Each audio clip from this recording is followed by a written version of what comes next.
Hello and welcome to the DinoCrisis Backup Generator Room B1 how-to video. This video is all about how to gain access to the Backup Generator Room B1 and how to solve the puzzle so the facility receives much needed power in order for you to proceed and progress in the story. As always, timestamps will be available in the pinned comment as well as a visual chapter title display on screen during the video. For those of you who didn't know, if you click on the blue timestamps in the pinned comment, the video will skip to that chapter which you would like to watch. Also, for those of you who just come across this video, I have a full DinoCrisis playlist which you can watch that has a mix of non-commentary playthroughs as well as how-to videos.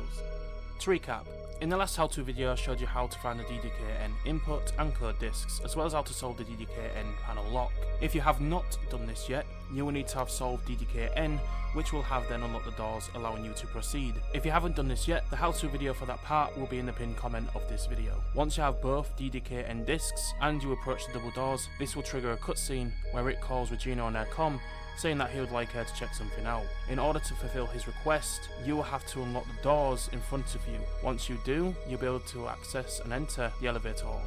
Once inside the elevator hall, there are a couple of key points of interest to take note before we proceed. To Regina's right, you will see a red emergency wall locker. To open this, you will need to acquire 2 plugs. There are numerous pickups available once you have unlocked it, including ammo. To Regina's left, you will see a map panel display. Walk up to it, press the interaction button, and you will now have updated your map with all the 1F and 2F floors. Directly underneath the map panel display is a mutilated corpse belonging to Paul Baker. This corpse may look useless, but it may be a reason as to why you may need to return here later in the game, so keep this in mind. To proceed then, you'll have to walk past the map panel to the left of the screen and to a single door. Once you approach the door, press the interaction button to unlock it and pass through. A loading screen will appear showing Regina pass through to the next room, which is the lecture room hallway. You will notice a live laser grid in front of you. To deactivate this, just head to the panels on the wall that have the green light and interact with them to be able to switch them on and off.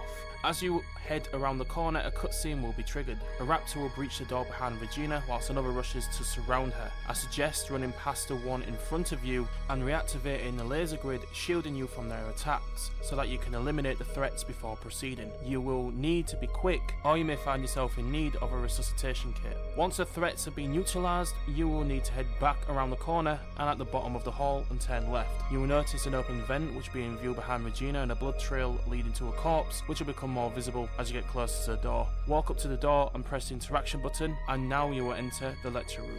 Once you've entered the lecture room, feel free to have a look around as there are some pickups in here. To find the backup generator room B1 key, you will need to head down to the center of the room between the workstations, and you will head to the front of the room. The key will be located on Regina's left. Turn left and you will be able to see it spinning on top of the workstation. Head over to it and pick it up. Once you do, this will trigger a danger sequence cutscene as a Raptor breaches the air duct vent, dropping to the floor. As it does, it will tail whip Regina, knocking her head down. During the encounter, Regina is saved by Gale as he shoots the distracted Velociraptor who was savagely trying to maul Regina. After being saved, Regina heads towards Gale, surprised that he is still alive. Gale discloses that his radio is damaged and needs fixing, and that Rick is the only one in their unit with the expertise to fix it. Once the cutscene between Gale and Regina finishes, you'll need to find the backup generator on the B1 level.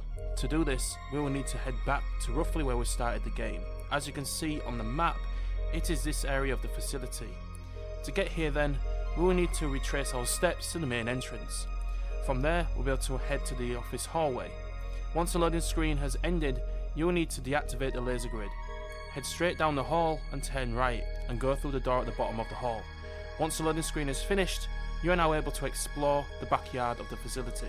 As you can see on the map, this is where we will need to head in order to access the backup generator on the B1 floor. To get there, all we need to do is walk slightly forward and then right, and head straight to the bottom of the yard. Once Regina walks past the material storage building, the in-game camera will shift, showing us a pickup in the near corner of the fence. Just walk a little further and the camera will reveal a door. Walk up to the door and press the interaction button, and you will unlock it using the key which we found in the lecture room. Walk through the door and past the pickup, and then follow the fence around to reveal a hatch. Walk up to it and press the interaction button to climb down. Once Regina has finished climbing down the ladder, you will see that the layout of this room is exactly the same as the previous generator room, which we solved not too far into the game. Walk forward and follow the railing round to reveal a glass panel in the wall which appears to have something housed within. Walk up to it and press the interaction button, and it will reveal a battery which is coloured red. It states that a battery is set in the battery charger.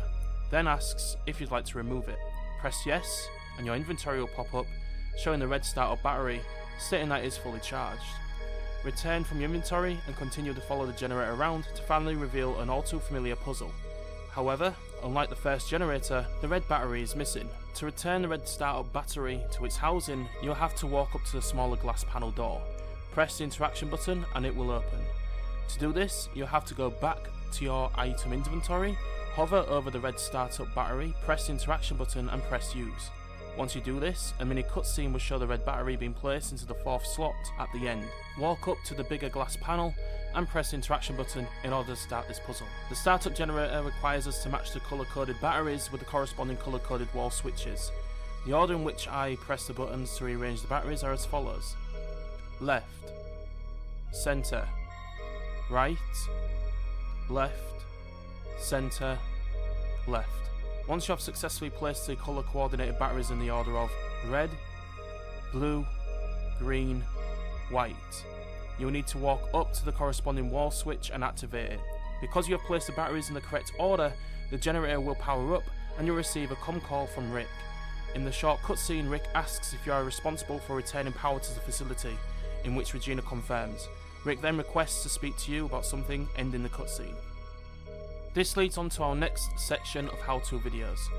The next few videos may be slightly different as they will be centred around the first major player choice in the game, where you as the player decide for the first time which choice path you will want to head down. This choice will test the player's morals and loyalty to side for the first time with either Gale or Rick. I hope that you found this how-to useful. I love playing DinoCrisis, and making the how-to videos like this are extremely fun and nostalgic.